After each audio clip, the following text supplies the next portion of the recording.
Greetings, dear ones. I'm doing this live for a certain reason. I'm sitting in the train right now in Bangalore. I'm in Bangalore right now, just arrived, and I was on time. It was a cinematic kind of a scene because the flight was a little bit delayed in air, and it took some time for them to deplane and get the passengers out because there was a asthmatic attack for one patient, one person inside, and they halted the whole process and delayed everything, including the baggage and all that. And last moment, I had to run like some filmy scene. And when I reached out, there was a huge line for the cab, and the cab was showing 1 hour to reach, and exactly in 1 hour my train was there, and there was a big line. I requested some guys, around 5-6 people just let me go. First they were looking at me very rude. Who's this guy just trying to intrude their space? And then I told them, please, I just have 1 hour. And around five families allowed me to go ahead, and then that's how I jumped the whole thing, and it was very filmy. And then the Ola guy, I got into it, and then this guy says it'll take time because there are some blockages, and I said we have very little time. If you can just reach me, I'll be very grateful. And then he rode like a swift, like a jet, all through those roads and everything, and it was a climax kind of a scene. Finally, I saw that the train was 10 minutes delayed, and I was little relieved. But by the time we reached near the railway station, the gate somehow was closed around half a kilometer from the railway station, and they said you can't go from here because this is only meant for the CRPF and railway authority. So you're going to take another side, and that's 20-25 minutes. I said it's gone. So I was only saying Arunachala.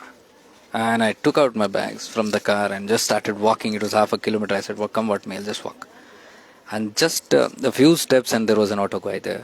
And I just asked him how much. He said, I'll leave you in 50 bucks. So I sat, and in 5 minutes he dropped. And I entered the station, and it took about 5 minutes for the train to come in. And it was everything timely. So I came and I sat here, and I wanted to make a video, but then this mobile is fully full because of all the videos clogged in, and there is no space absolutely. That is the reason I couldn't make any videos and post, because I had to edit and club couple of videos, and there is no space to save. So all these videos are lying in my cell phone. There are many beautiful videos which I want to share as soon as I reach home after going to Tiruvannamalai. So I'll be there for 2 days in Tiruvannamalai. I'm there in Tiruvannamalai because for a certain reason, because this was not planned, and I'm amazed. I can't believe just 3 hours back, 10, 7,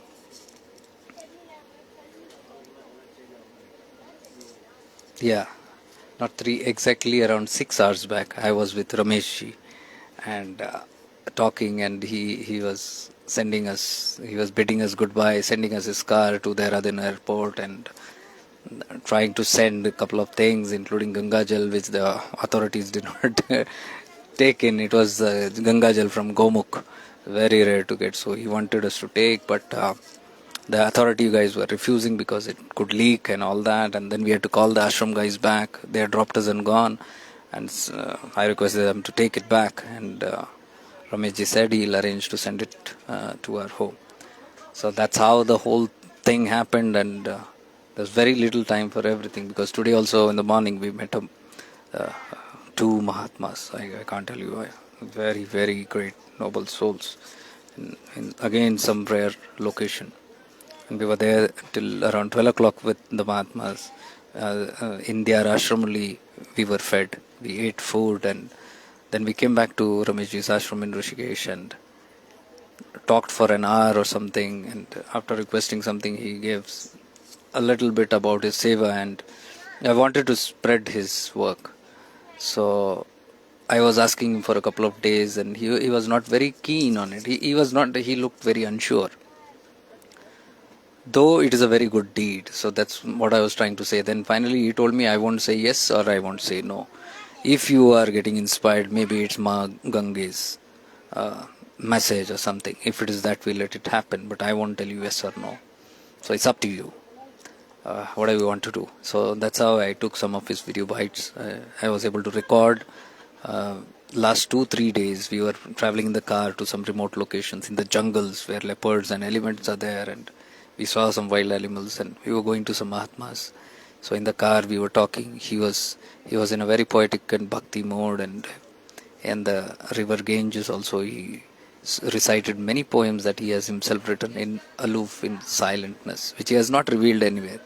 So I was able to record all of them, and they're very, very, very powerful, all about Atma Buddha, and it triggers something. So I wanted to save it, and I have I have all those videos. So I don't know how I'll be releasing them or something, and probably make a channel or put it there or something like that, because I want this work of his to be known, not to publicize it, but the right people can approach him, because the funds are too high, the work is too big, too large. He's serving close to around 700 Mahatmas in the entire Himalayas, plus other places also. I'm just talking about Himalayas, it is 600 to 700 Mahatmas.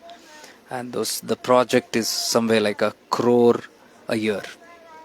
That's still less, not catching yet all the expenses. And there are many souls who are doing it very hidingly. They have their own network, and internally they are doing. So I was saying, what's the harm? And if we are not publicizing it, we just want to put it out, and if anybody wants to, let them join. So he said, yes, it's like a havan, it's like a ahuti. Anybody puts an ahuti, yes, that's how it has been working.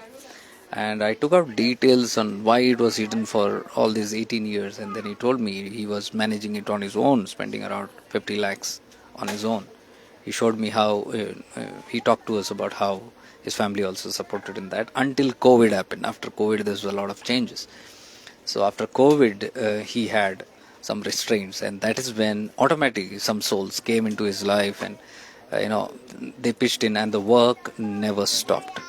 So his bhava is very pure, I can see, because not just in what he talks, because I've been with them, I've been with all of them, I've seen the team's work. Blessed team, those little children, teen children, who are working so sincerely for the ashram and for their guru, that is Rameshji. Rameshji was very kind to us, and especially we didn't ask him to take us to Mahatmas, but somehow I think he knew that was my passion, meeting all the great avdutas and saints, and it just happened because on the first day when we were talking to him, he just told that I don't go to them, I don't take people to them, or I don't send people to them, because all these Mahatmas are living in wilderness and aloofness, in silence. So he said, why should I disturb them? Because they have gone to such locations because they want to stay away from public and all this Maya and all these worldly desires and people coming for all those. They have stayed aloof. So he didn't want to actually do that. So that's the reason, and that he hinted on the first day. So anyways, I was not very keen. Because I was just going with the flow. Whatever happens, whatever I get, I was taking it like a blessing. Whatever in my joli, whatever in my patra was coming, I was like, let it be like bhiksha to me. But then I think on the third day or something, he changed his mind, I think. And without asking, without telling, he just said, we are going somewhere. And then he used to take the ashram car, and the ashramites would drive us here and there. 2-3 places, we parked the car and we walked in the jungles. He knows all the ways. And then one place we went by car for around 2 hours. We traveled to reach that place. Very difficult place, because even vehicles can't go. There is so much of water, stones, and all those wild animals. But he took, and we walked and we talked, and he was all the time talking. So many things about the sadhus, all that he has in his life. Every cell of his body, I can say, is dedicated to the sadhus and the mahatmas and the avdutas, the mystics, the saints, the sadhvis, the yoginis. Anyways, I think now there will be some connection disruption, because I can see the train is moving now. So yes, the reason I came to this train is because it doesn't make sense. I was supposed to actually fly back home, but then I had to come to Bangalore, and there were multiple times when I was meditating in Gangotri all that was coming deep within was Arunachala, as though it was calling. Even there in the Himalayas, Arunachala, when I was trying to remember any any being there, even the Satpurusha, the Supreme Being, anything, or Ma Gange or anything, Arunachala was appearing. So I said, I don't know what. Let me just go, and this whole 10 days has been beautiful, and let me just settle down for 2 days and rest in the silence of Ramanashram and Arunachala Hill, and then go back home. That's the reason I made a last moment plan, and then all this filmy, dramatic kind of a scene happened, and here I am. The train is moving now, and no crowd here. I am alone, and I love aloneness, solitude. So that's how the thing happened. Yes, and this was put by Rameshji. I have given up all malas last 1 year, all kind of malas and ornaments and anything. It's nothing. It's absolutely nothing. But then, since he gave it with so much of love, I put it in my hand. So I'll share once I'm back in Belgaum, my place, and I'll be able to share. I don't know if I'll be able to share from Tiruvannamalai. See, that is the reason I'm making this live, because I just wanted to make a small video and upload it, but there is no space to even save it. So I was thinking, how do I record this now? Then I said, okay, live it's fine. It will remain here directly without taking any space of mine. So I think even if I have to do any videos now in Tiruvannamalai, I don't have space. So all I can do is a little bit of live telecast here and there. 33 33 हाँ ये रख दीजिए, कंबल भी एक दे दीजिए. हाँ दे दीजिए, जो भी है. हाँ वो दे दो. हाँ दे दो. Yes,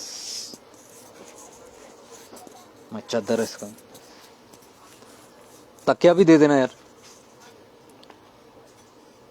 yes, Deepak Chandel bhaiya, come in Himachal Pradesh. Yes, Deepak ji, I know you always call me whenever I am traveling. जब भी मैं हिमाचल प्रदेश आऊँगा, बिलासपुर आने की पूरी कोशिश करूँगा. I love Himachal Pradesh. I've been traveling many places like Palampur and areas around.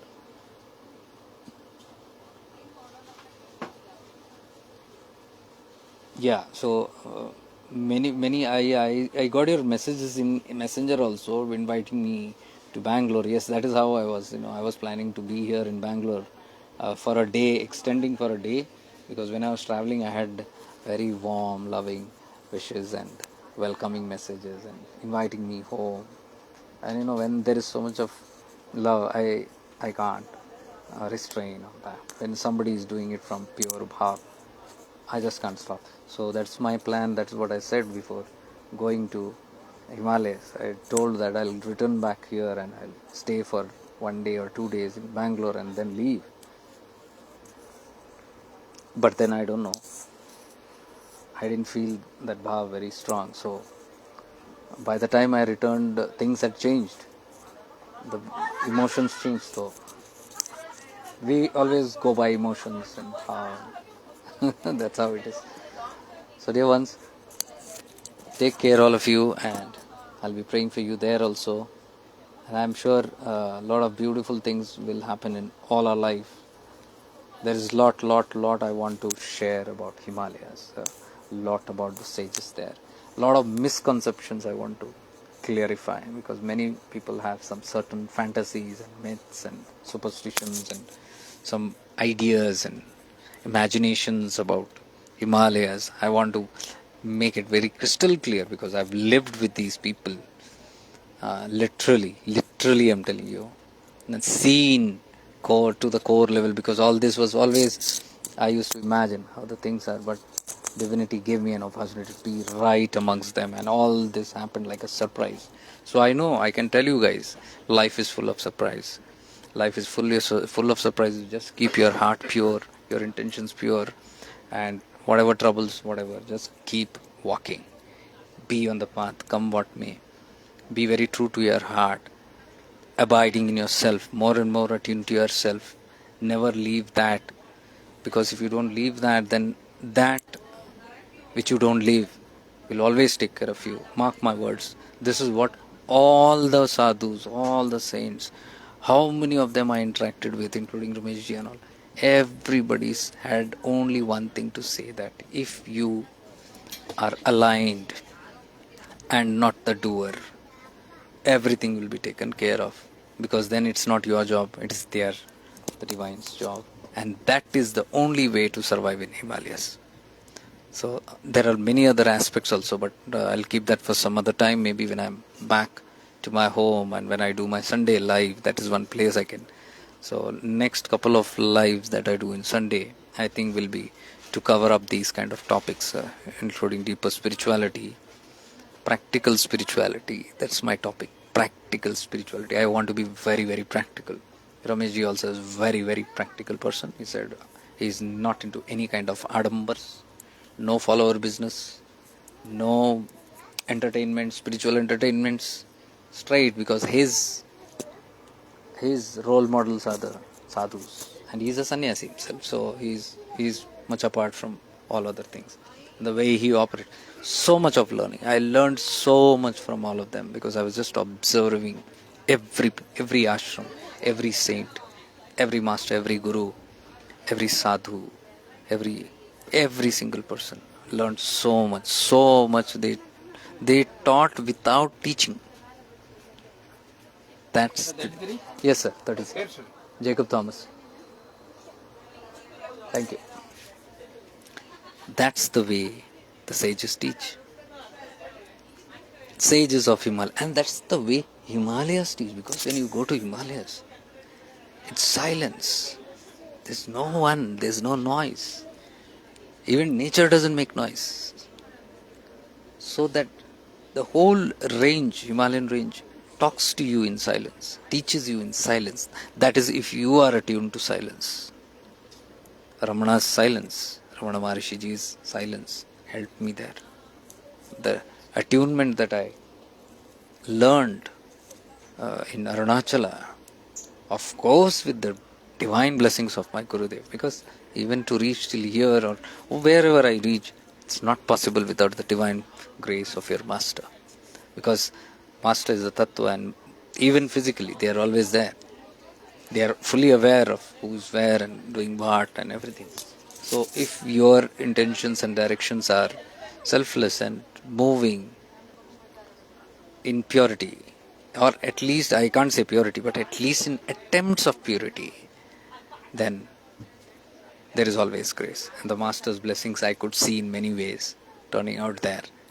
So with wholehearted gratitude to my own master, to the whole Guru Mandala, and to all of you guys, because you guys watch, you guys interact, and that's the kind of spiritual interaction that I always prefer rather than any other entertainment. So this is life for me.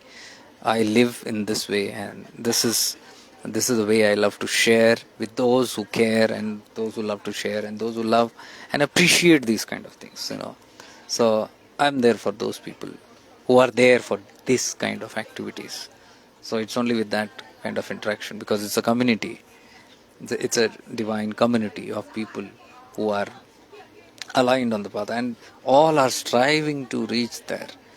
So all those who are striving to reach the highest and reach God consciousness, or I am much aligned with them, because that's my own goal also, very serious goal also. So the more serious people are, I'm telling you, our vibes will match like anything. The more, we don't do any other measures. We are not on talking, messaging, interacting, and then knowing each other. How are you? Where are you? What do you do? How do you do? Doesn't work. What works with us is just the frequency of our intention. What is your highest goal in life? What is the same goal in life? Whoever wants a certain goal in life, you will find always that kind of people flock around. So you are known by the friends you keep. Birds of the same feather flock together, they say. So you can just know by the company you keep what is your goal in life. So if I am traveling around sadhus and mystics and avdutas and all these kind of places, you just look at what their goal is. God realization. Nothing more than that. So you align with it, you will end up with them, and we will end up with each other, who are aligned with the same kind of goals. With lots of divine love and light to you. May we all evolve. Stay blessed.